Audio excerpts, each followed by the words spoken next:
lot of men are not kind. A lot of men are not kind, both in the secular world, in their homes, they are not kind.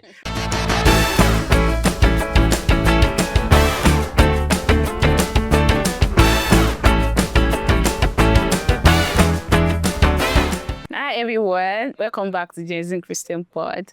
Today's episode is a conversation about identity, masculinity, and becoming yourself, especially when your environment expects something else from you. And I have a very important guest in the studio with me today I'm going to be having this conversation with, and I'm so excited to see where this conversation will lead us to. Okay, welcome to the Ajegunle Christian Pod, Daniel. Thank you for having me, Dami. Thank you so much for coming here. All right. Like I said earlier, I could not think of like any other person to have this conversation with. I just think that you're perfect. Namaste. Yeah. So just to give a backstory to people that don't know you. So I know that you grew up in Ajegunle. Yeah. And you and a lot of other people that you know that grew up in Ajegunle. What surprised me most about you guys is the fact that you guys don't look like where you come from.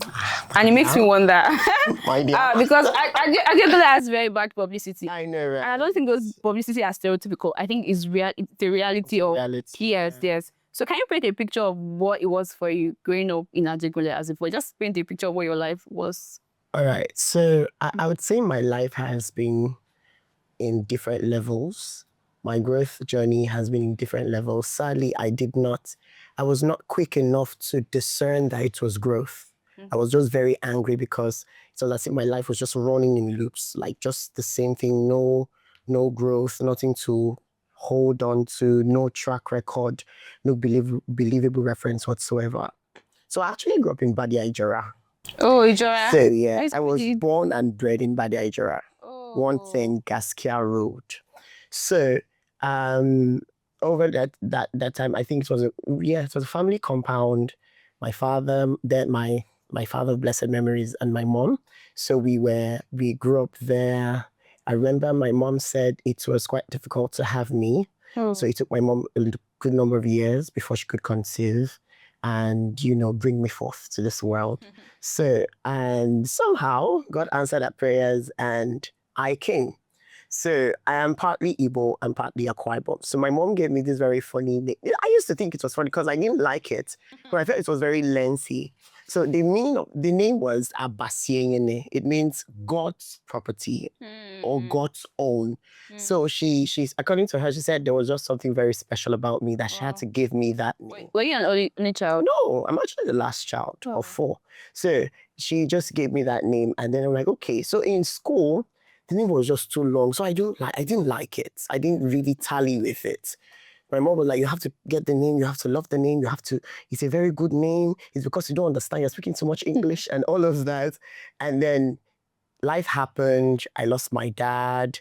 We had to move to Ajegunle. And what age was that? That was, I was about, I think 6, 7. Oh, that is very, very young. 6, 7, yeah. So we had to move to Ajegunle. So Ajegunle was that place that I just did not know what life had for me because of the negative vices that clouded that environment. So I feel like, in one word for me, I feel like Ajegunle has a lot of whales in a pond. So whales in a pond, a whale belongs to the sea, right? You cannot be in a pond. So long as you're in a pond, you are with fishes. And why would you be with fishes? You should be with your fellow whales, and the likes, yeah? But Ajegunle is a space of too many whales in a pond. The biggest of the biggest, the people with the best ideas, the people with the best innovations, the people with the best strategy come to Ajegunle, you see them. But the problem is Ajegunle has a very daunting spirit. Ajegunle has a way of reminding you that, you can be in the cage, but you can't grow above the cage. You can be in this sport, but you cannot grow. I think is first a spiritual thing before it's physical. Because life is spiritual before it becomes physical. Yeah. So Ajegunle has a way of reminding you that early child teenage pregnancy is a norm. So if at 16, 17, 18 you're pregnant, it's something to be joyous about. In fact, you should be given a trophy. Ajegunle believes thuggery is a norm. Being a lout, I don't know why people call that tout, but it's fine. Being a lout I know, but being a lout is a norm. Disrespect is a norm. You know, talking back at your elders is a norm. We were bold, but in the wrong way. All right. We were audacious, but in the wrong way. So if Ajegunle could have, you know, your audacity, you channeled it to the right way, coupled with the knowledge you have. The only knowledge that thrives in Ajegunle is that of self-defense. And that self-defense is from the negative part. It's always from the negative angle, which is why everybody who has left the shores of Ajegunle do not come back the same. They don't. They don't come back the same. You are not expected to come back the same. You are not. So Ajegunle for me was that place where we had too many wheels in the pond. Too many. The best of the best hairstylists, the best fashion designers, the best media personalities were from Ajegunle. At some point, when I go for events, I would tell the Uber driver, or I would tell the driver, or whoever is taking me, to stop at probably CMS. If I'm coming from the island, I'll just tell the person to stop at CMS, then I'll take it up from there. Or stop at Sule, I'll be fine. But Ajegunle, I feel like Ajegunle, the moment you step into Ajegunle, there is this unease. Especially when you know where you belong, especially when you know who you are. Because Ajegunle has a way of reading you off your identity. Wow. Ajegunle tells you what you need to know. Ajegunle gives you what you need to know. Ajegunle gives you a blueprint. Ajegunle does not give you room to breathe. So basically, Ajegunle for me was just that space where I had so much to do, but I could do so little because of the environment. Yeah. So I'm curious. As a child, what kind of boy were you growing up in that kind of environment? How was it like? I was a mommy's boy, to be very honest. Because when daddy died, my mom tried her best possible to make sure that we never felt the absence of daddy. So she swore to herself that she was not going to remarry. I was quite young, so she said she was not going to remarry. She just wants to take care of us, to make sure that we become what God has destined us to be. So she felt like having another partner would not be the same, having lost our father, right? Wow. So mommy was like very intentional. I was really a mommy's boy. And because I said my mom was very intentional about me specifically. So when we moved to Ajegunle, my siblings were already in the university, yeah. So when we moved to Ajegunle, my mom saw it, and she was like, I have seen kids and I see the way they behave. You cannot be like them. So she was very intentional. She was very, very intentional. So she just made sure that she constantly instilled discipline. I was a church house schoolboy. So if it's not church, I'm going to school. If it's not school, I'm coming to my house. And when I'm in my house, I'm inside the house. So there was no room for influence. Yeah. So you were not really influenced by the environment because you didn't mix with people. Yeah, I did not. At some point, a lot of things tried to dent, a lot of experiences with people tried to dent my identity, tried to dent the kind of person I was growing to become. Because technically, people from Ajegunle has a way of spotting greatness. People from Ajegunle has a way of spotting that you are different. So they come to try you. They come to try you with words, they come to try you with action, they come to try you with what they do in their immediate environment for you to be able to say, oh, this person does it differently. I think I should try it. They infuse smoking without thinking smoking is bad, without literally saying it is bad.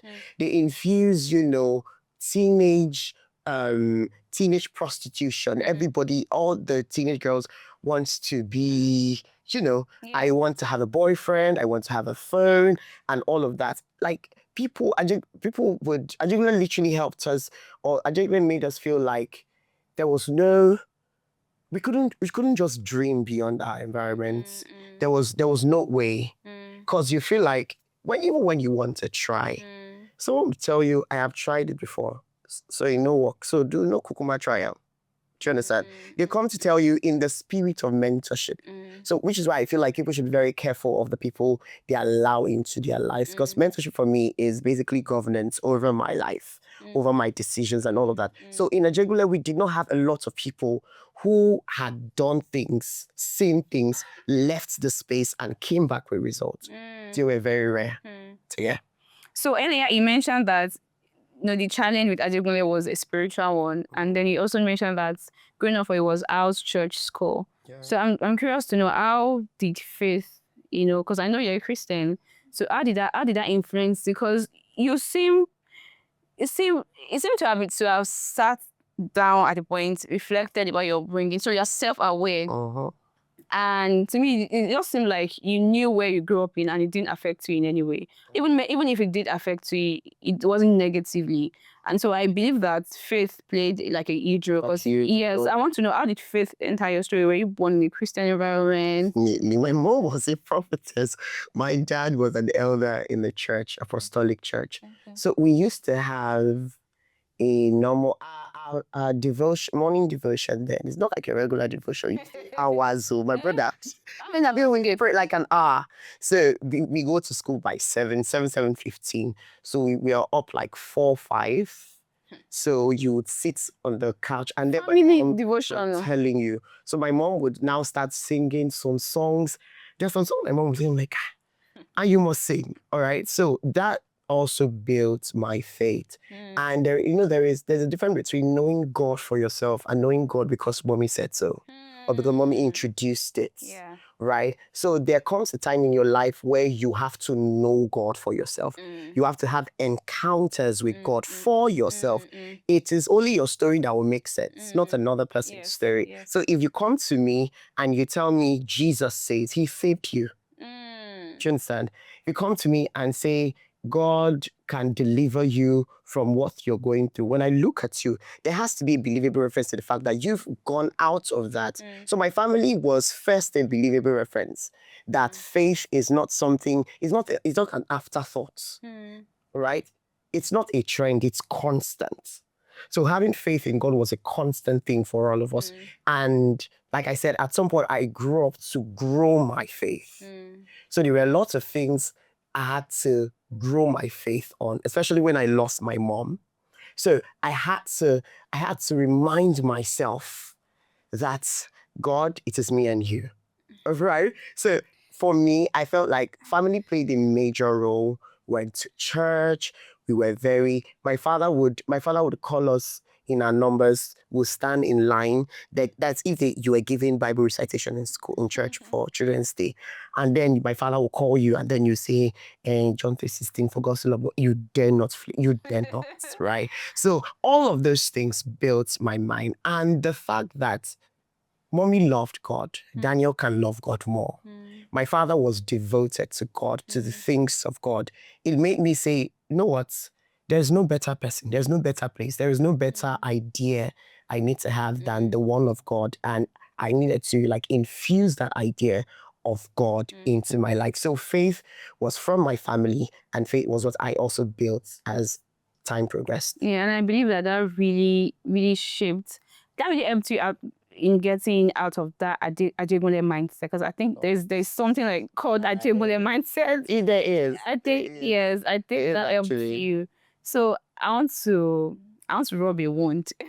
Okay. You mentioned losing your mom, because even from the very start of the conversation, you've been saying you're a mommy's boy. I used to be. Yeah, that's I said you were a mommy's boy. Yes, and that after your dad passed, your mom was very she was very visible in your life. She didn't even remarry, even though your siblings were not around. How was that for you? Because I remember that I don't know if you remember, but I remember when I heard that you lost your mom, sorry. And then I think we had a prayer conference. We had a prayer conference in church. And I saw you showed up for it. And I was like, what's Daniel doing here? Because, if anybody should be doubting God at this point, to be why, I feel like as a man, I would even understand that, okay, he just needs to maybe just be alone to isolate himself. But I feel like he understood even at that point, that you didn't need isolation. And so I just want to know what was going, because grief is I don't think, like, from people, having conversation with people, I don't think you ever stop grieving. Like, grief is like, because it just keeps, oh, yes. How are you able to undo it in that period? And how are you still handling it?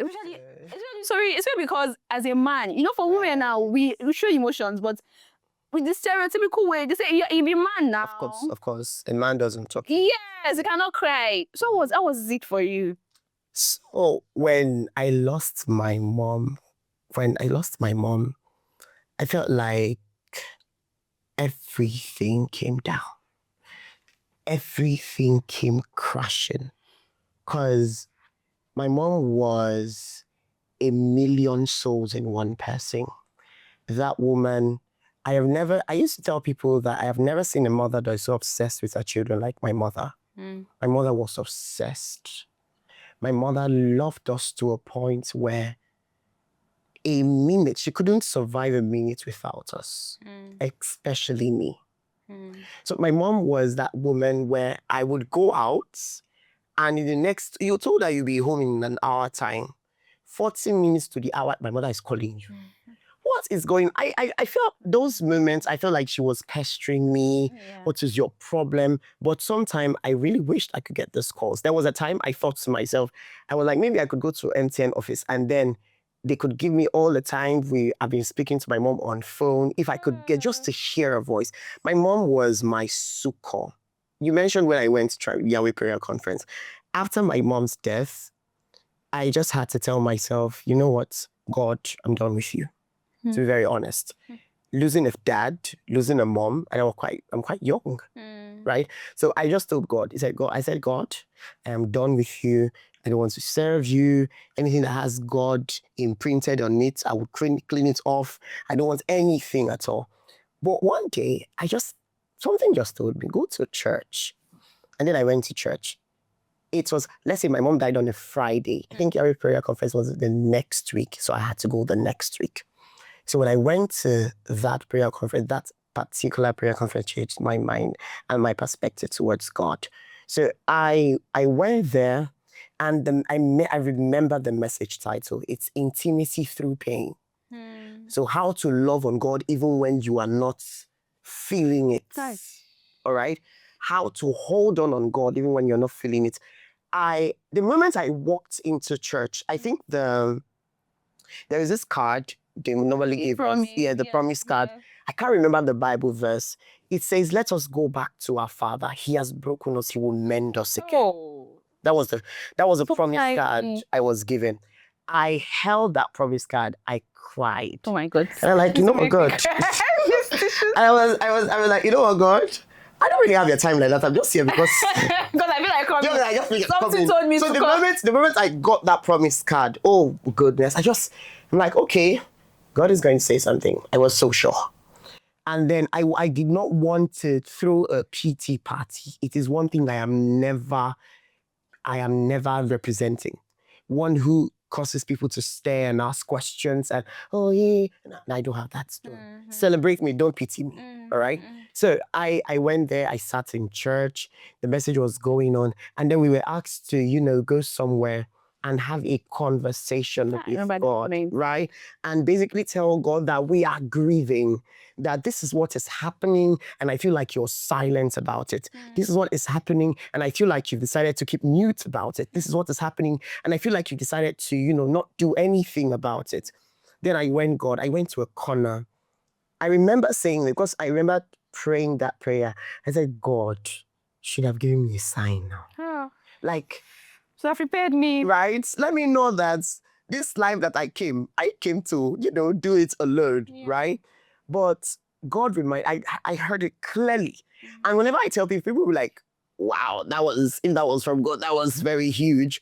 I heard it clearly. I heard God say, I took your mom to remind you that I'm the source. Hey. Every other thing is a resource.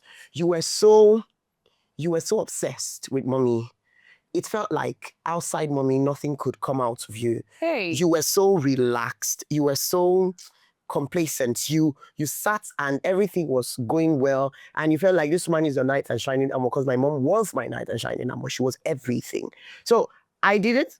I can't stress for anything. If I needed something, I'm just going to call my mom. If it's that bad, I go to the post, I remove the money.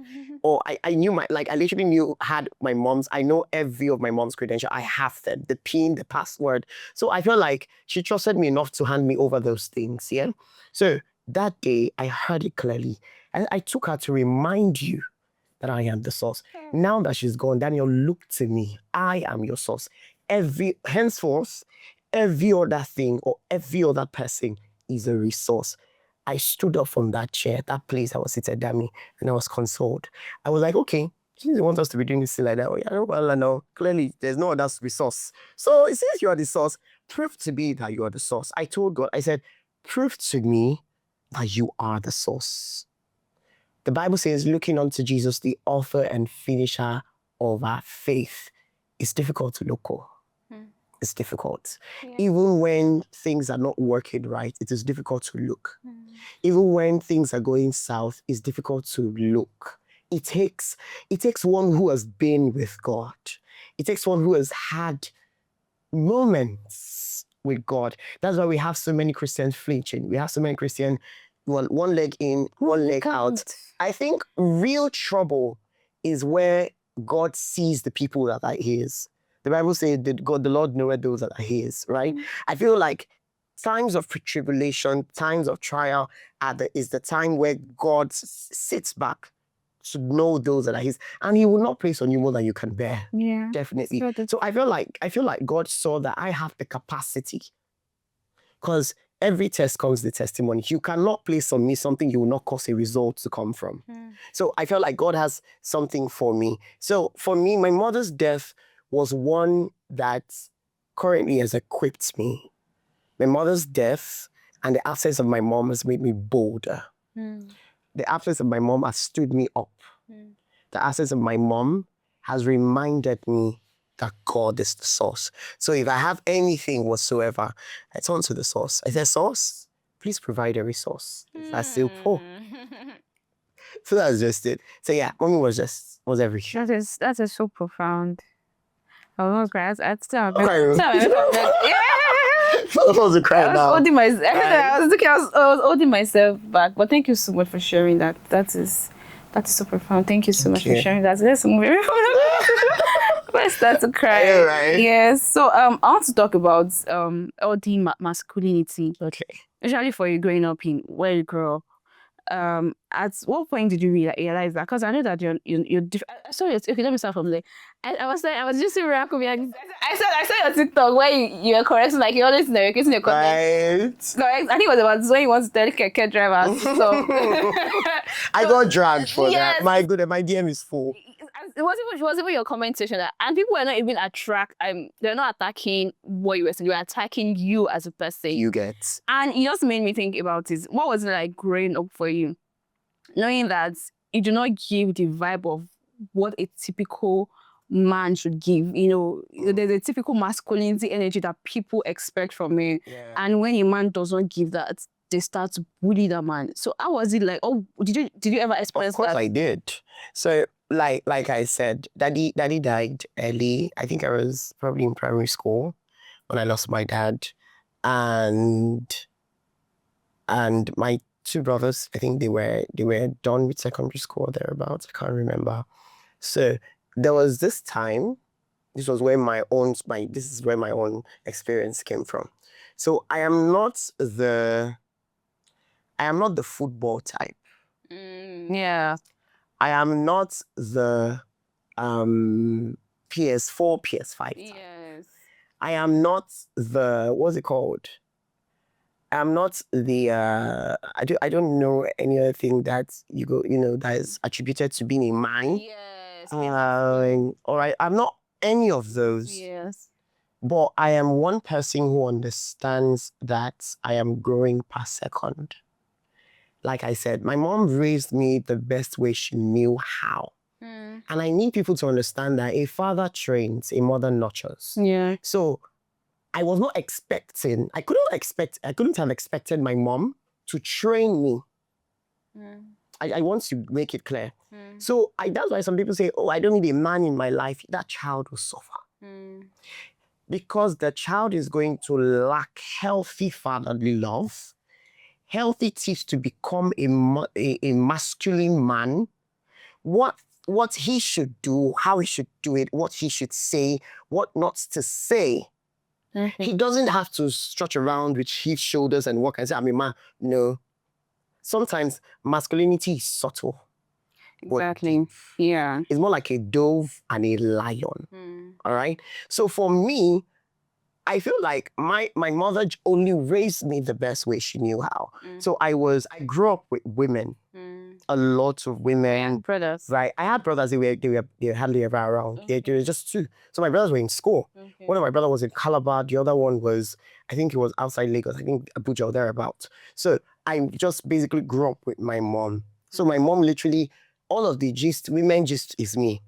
What happened to in the market is me. So what happens in school, how she fired this person, and how she do that is me. My mom. Yeah. So everything was me. So I always say that I am a work in progress. That I do not watch football does not mean I don't have my stance as a man. That I do not yell or I do not display my vigor acts on women doesn't make me less of a man. So some people feel like when you yell at people, when you shake them, yes, that power comes. It doesn't. It makes you less of a man. There is something you're fighting. My brother, go and fight it. Do you understand? To be very honest, there is something you are fighting. There is something you're not clear of. I am so bold to be a man. And I have come to that realization because I know who I am. I know who I am. I know what I represent. And I know whose I am in Christ. Yes. All right? Yes. So for me, I feel like when God created man, right? God did not create a woman first. I feel like to everything God spoke into existence. I'm coming somewhere. To everything God spoke into existence. But man he made. Yes. He didn't speak man. He could have spoke man into existence. He could have said, oh, dust, gather up. Eye, nose, everything, intestines, form. But God understood what it means to be a man. And then he made man. After he finished making man, he now said, take dominance, right? Name the fishes, the cattle of the sea, and the likes. That's what masculinity is about. Dominance. But it was not loud. And I was like, oh, lion. No, he wasn't. He wasn't. Maybe he was. Maybe, but I feel like the subject of masculinity has been adulterated, has been abused. A lot of things that people see to be masculinity is actually not masculinity. You are insecure. You need to school yourself. Yes. It's okay to know your worth as a man. It's okay to know what to say, what not to say, where to be, where not to be as a man. But do not display your childish traits or do not display things that you could have fought while you were a teenager and bring it and say you are trying to be a man. Your insecurity. No. Masculinity is not just vigor. Masculinity is tenderness. Masculinity is emotional intelligence. A lot of people lack emotional intelligence. And then they think I'm a man, I don't do women things. No, you will lose people. You will lose the love of your life.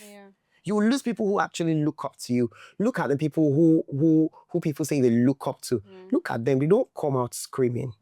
They don't come out working like the world. No. When it's time to be a lion, you are a lion. When it's time to be a lamb, you're a lamb. So it is understanding that masculinity is being fluid. It's flexible. It's not rigid.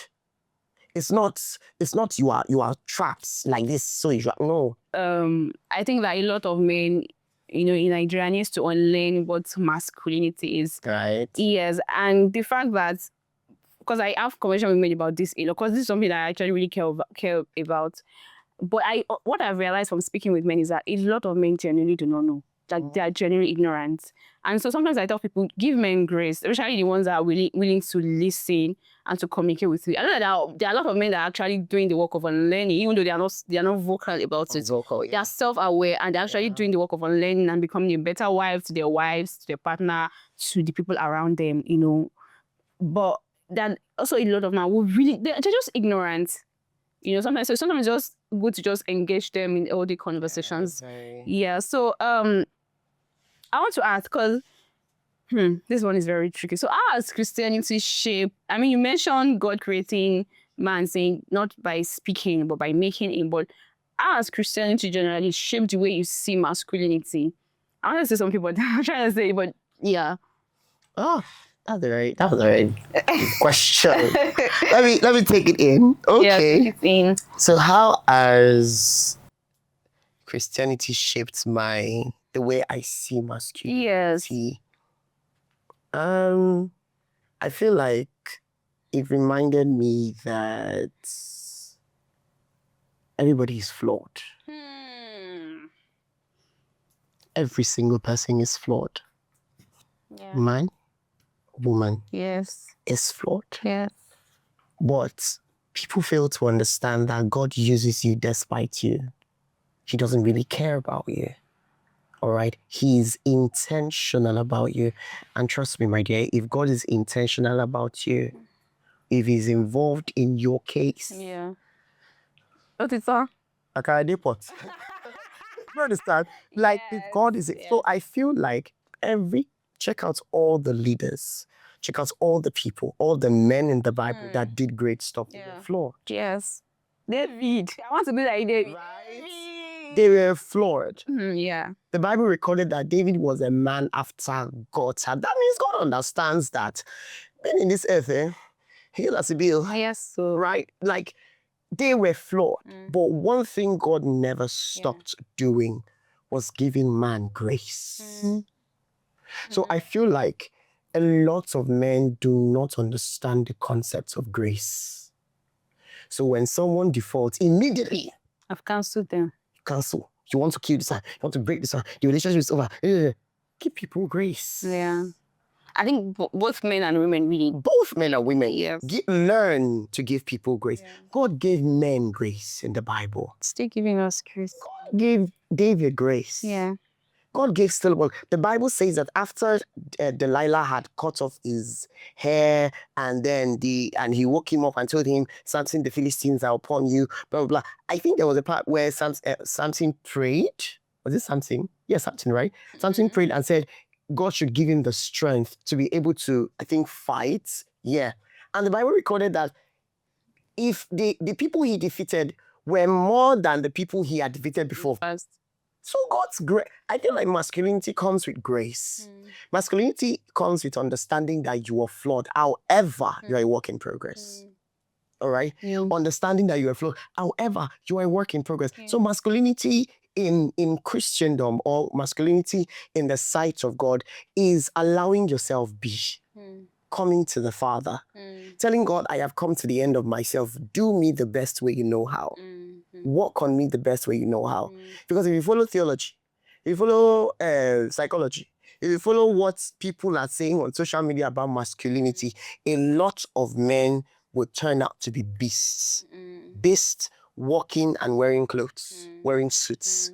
So people need to understand that in before God, we are seen as, he said, know ye not that you are gods. So even when you default, when you do things, you still walk to the Father and he still sees you as perfect. That's grace. That's mercy. That's tenderness. That is care. That is kindness. A lot of men are not kind. A lot of men are not kind, both in the secular world, in their homes, they are not kind. And kindness is not because I gave you money. Kindness is not generosity. Kindness is empathy. Kindness is spotting something that I know that you have a lot to do, but I want to take that off you. I'm kind. Kindness is understanding what you need and meeting to it. Kindness is showing up even when I don't really want to show up, but I just have to show up. Kindness is understanding that you are human. You should be treated as one. Kindness is knowing that God made me and he also made you. Nobody was bathed into this earth. Bathed as in threw up. They throw you up. What? No. Nobody was bathed into this earth. We were all born into this earth. And as such, everybody deserves equal rights, equal love, equal kindness, equal attention. All right? So masculinity comes with a lot. It is not just only about setting a goal, writing a business plan, doing this. You walk into the office and you steal the show. That is aesthetics, sir. Do you understand? It's just part of it. It's not the main thing. Of course, you should have confidence. You should be knowledgeable. You should be grounded. At least so when you talk, someone will know that okay, that's a man talking. Yeah. Because every woman wants to be proud of their man. So if you are talking and the woman is like, what did I marry? All right. There is that part. Yeah. There is that part of self-discovery. There's that part of self-improvement. There's that part of activating your inner spirit, what you are called to do. Basically understanding who you are as a person, who you are in the sight of God, and who you are in the community, to the world at large. Because who you are to the world is different from what you are thinking of yourself.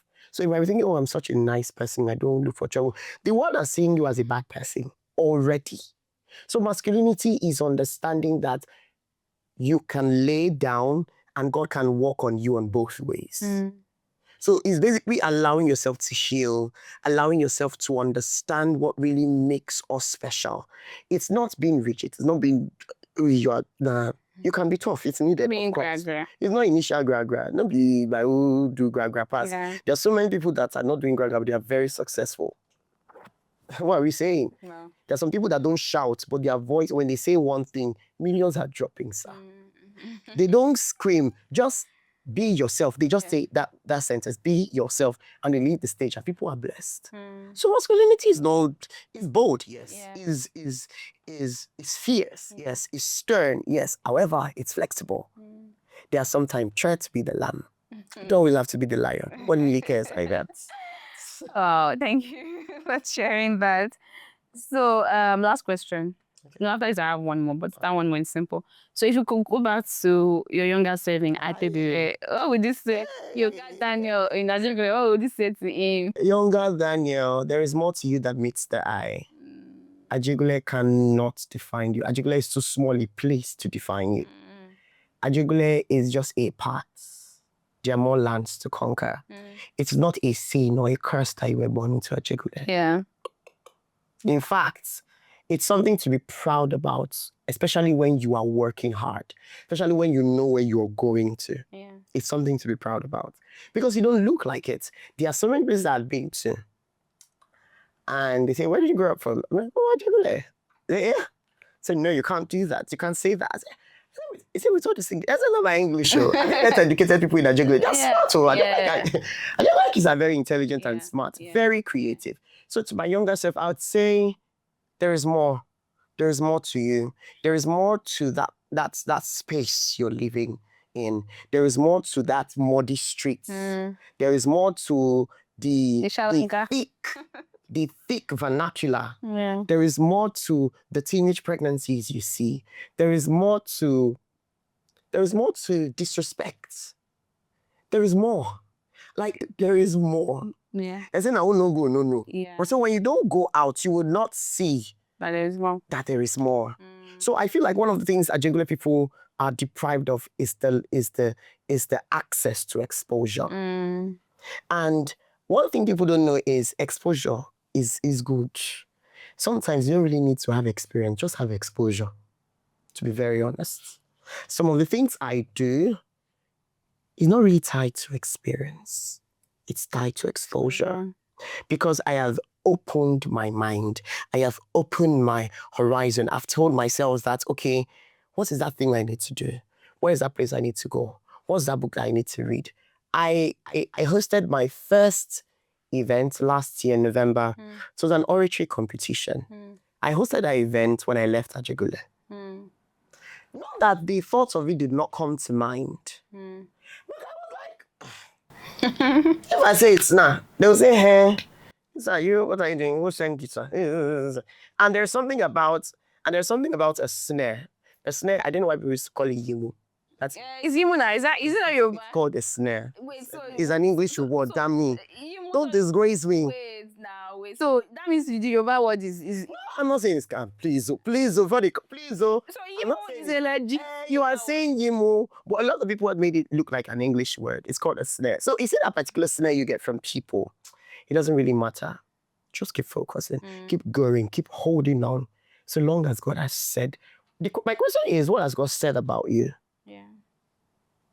Yeah. What has God said about you? Yeah. One.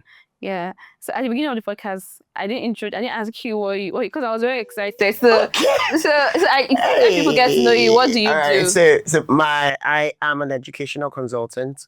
I work with schools as a consultant. I'm also addiction and public speaking coach, certified actually. I am a presenter, Wow. TV shows, radio station, red carpet host, anything that has presenting in the box, Yeah. right? I write, but I write for fun, to be very honest. I don't write because I want to write. Nah. Yeah, I'm into event management, that's project management. So there was a project I managed last year, and I didn't believe I could do that, but I did. So I think I should add that to my profile. Yes, dude. I mean, So yeah, I'm into project management, but fully the media person. I'm fully into the media space. Yeah. no, I didn't. I mean, I didn't know you. I know that you're a teacher. I sing too, please. Yes. So hey, you've done it. Hey, we need to go and look for clips of your praise in Do that. church. Don't do that. Hey, I then sing, go, we please. actually miss you. Because a lot of people say, okay, I feel like some people who knows me like, it doesn't, you know, Daniel sings. If Daniel give you praise like this, Right, hey, right. yes, It's the yes. Lord's doing. It's the Lord's doing. So yeah, I sing too, yeah. Okay, thank you so much, Daniel. you Thank for you having so me. much. Like I mentioned off camera, like you, I think I mentioned even in front of the camera, like you're the right guest for this conversation, and I'm so glad you came. I am happy to. Thank you. I think I told you since last year that you will come, so thank you for honoring this invite. Thank you for having me. Yes, I'm Annie. so glad you came. Thank you. Thank you. Wow. Just wow. This has been a very interesting, insightful conversation. I don't even know what to say. Like, I'm just so short of words. I'm so glad that Daniel came here. And if you've listened or watched this episode, you know what I'm saying. And so thank you so much for watching this episode. Please share it to everybody. Share it with everybody. Men, women, anyone that is affiliated with a man, even the men themselves, children. I think that everybody and anybody needs to listen to this episode. So yeah, thank you for watching and see you on the next episode. Bye. Thank you.